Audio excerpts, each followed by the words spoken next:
Governor, question for Governor Cuomo, Governor Murphy, and Governor Pritzker.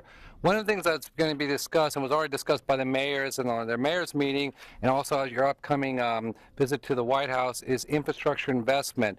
You have Congressman Meeks of Queens is proposing the privatization of the JFK Airport. You have Newark, LaGuardia, JFK.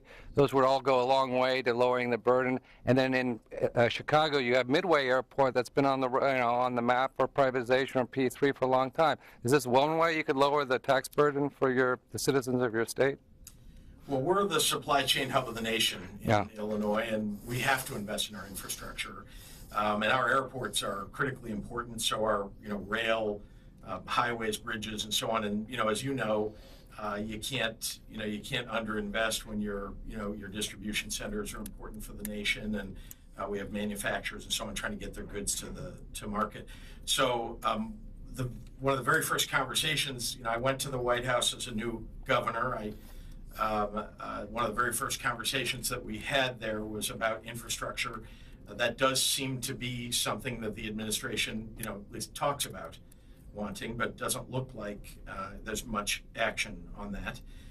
But we have to take action in Illinois. We just have to. And so we're going to push for an infrastructure and capital bill in our state. We're going to use P3 as one mechanism to expand, to leverage, to make sure that we're doing everything that we can to make those dollars efficacious. But boy, oh boy, the federal government stepping up to the plate is really what I think everybody standing here and across the country we need. It's time, by the way. I mean, it's past time, actually, for the federal government to step up. Governor? Just, if I may add quickly to that, Governor Cuomo and I live with the Gateway project reality every day. I'm proud to say New York, New Jersey, the Port Authority has stepped up and they're ready to go. We signed in New Jersey several months ago one of the strongest P3 laws in the country, so that's certainly a consideration, but we can't, to echo Governor Pritzker, you can't get from here to there without the federal government. I'm frustrated, but I continue to be optimistic, cautiously optimistic that we'll get there.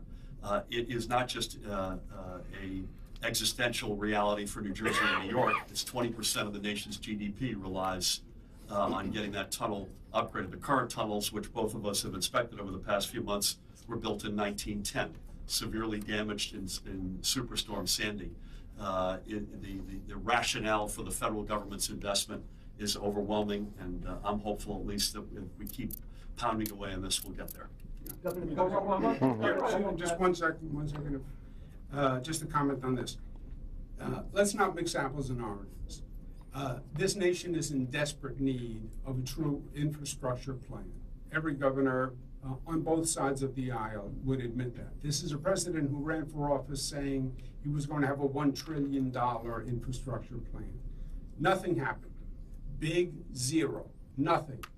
On the tunnels that Governor Murphy is referring to, these are federally owned tunnels that have gotten to the point where they're dangerous and they won't even invest in their own federally owned tunnels, even though New York and New Jersey say we will help invest, when in truth, it's not even our property.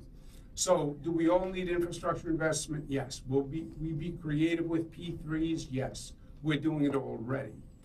When you are financially starved, you get creative. And we've been financially starved, so we've gotten very creative because we've had to fix the infrastructure. When you're a chief executive, you are responsible for the problem, and pointing fingers doesn't really work. So yes, infrastructure would be great and welcome and should have been done as this president had promised. However, it doesn't go to the tax fairness issue, which also must be resolved. The infrastructure plan should be a national plan. All 50 states should get infrastructure money. That doesn't solve what they did in tax reform, where they took additional money from the Democratic states, the states that had state and local taxes. And that is a wrong that must be righted. Last question. Governor.